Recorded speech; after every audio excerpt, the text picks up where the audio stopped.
teman-teman semuanya, welcome back to my YouTube channel. Kenalin, aku Yodi Pratama Putra dari Universitas Andalas dari Departemen Gizi. Nah, kali ini aku akan membahas tentang kasus diare yang terjadi di Indonesia. Sebelum itu, aku mau nanya dulu nih kepada teman-teman semua. Teman-teman tahu nggak sih diare itu apa? Diare adalah kondisi yang ditandai dengan tinja, encer, dan sering buang air besar. Nah, hal ini biasanya disebabkan oleh infeksi virus, bakteri, dan parasit, serta bisa terjadi karena reaksi terhadap makanan tertentu atau kondisi medis lainnya. Diare dapat disertai gejala lain seperti kram perut, mual, dan demam, tergantung pada penyebabnya tersebut. Nah, pada kali ini aku akan menceritakan salah satu contoh kasus yang sudah aku cari, yang dimana kasus tersebut wadah diare tengah merebak di sejumlah wilayah di Kabupaten Tulungagung, Jawa Timur, yang ditandai dengan lonjakan jumlah penderita hingga 200 orang dalam kurun sebulan terakhir. Kasus diare terbanyak terjadi di wilayah Kecamatan Purgewarjo. Nah, dengan 940 penderita, disusul Kecamatan Kalidawir sebanyak 807 kasus dan Kota Tulungagung sebanyak 729 kasus. Nah, menurut penjelasan Satrio, penularan diare ataupun keracunan makanan biasanya disebabkan oleh bakteri, E. coli, dan Salmonella. Nah, secara klinis, diare merupakan penyakit yang ditularkan melalui air. Bakteri penyebab diare ditularkan melalui vektor alat rumah atau Musca domestica dan manusia.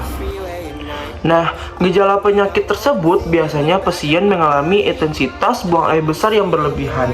Nah, yang dimana berlebihan itu lebih dari 3 kali dalam sehari dan berbentuk encer. Nah, pasien mengalami dehidrasi lantaran banyaknya cairan yang dikeluarkan saat buang air besar.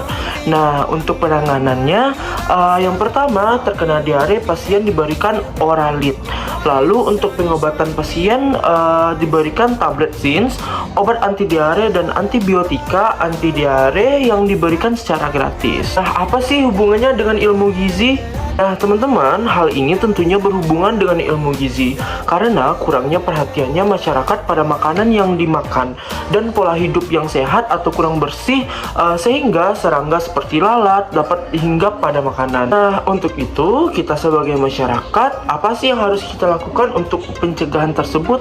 Nah, yang pertama, menjaga kebersihan. Yang kedua, memastikan keamanan atau kebersihan makanan. Yang ketiga, pola makan sehat. Yang keempat, hindari kontak langsung dengan penderita diare. Nah, untuk itu, peran public relation, edukasi masyarakat. PR atau public relation dapat mengkoordinasikan kampanye edukasi yang efektif untuk meningkatkan kesadaran masyarakat tentang penyebab, gejala, pencegahan, dan pengobatan diare. Nah, yang kedua, informasi krisis, yang dimana public relation dapat membantu dalam menyebarkan informasi yang akurat dan dapat dipercaya kepada masyarakat.